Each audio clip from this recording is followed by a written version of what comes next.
earthquake is defined as a violent and abrupt shaking of the ground caused by movement between tectonic plates along a fault line in the Earth's crust.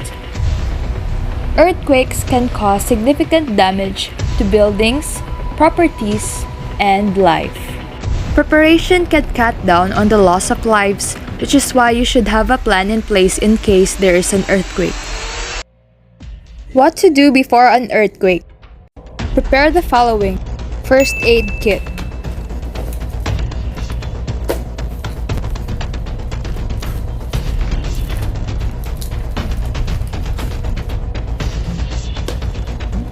flashlight and extra batteries,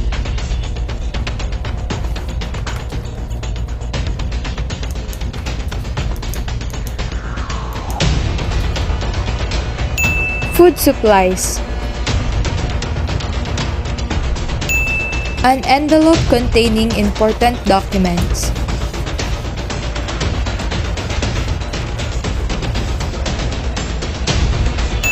put everything in a bag.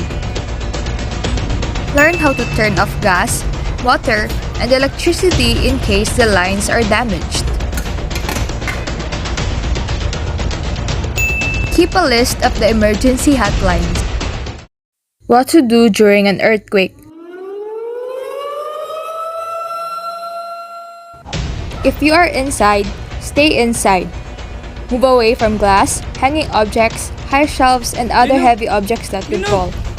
Drop to the ground. Cover your head and torso to prevent being hit by falling objects, or take cover under a hard furniture like a sturdy table. Hold until the shaking stops. Then move away and head outside to an open area away from trees and buildings. Avoid running, just walk. If you are at home, follow your evacuation plan. Then, reach out for help.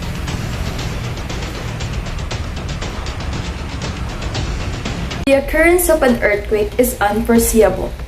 That is why you must take precautions and know what to do in case it will occur.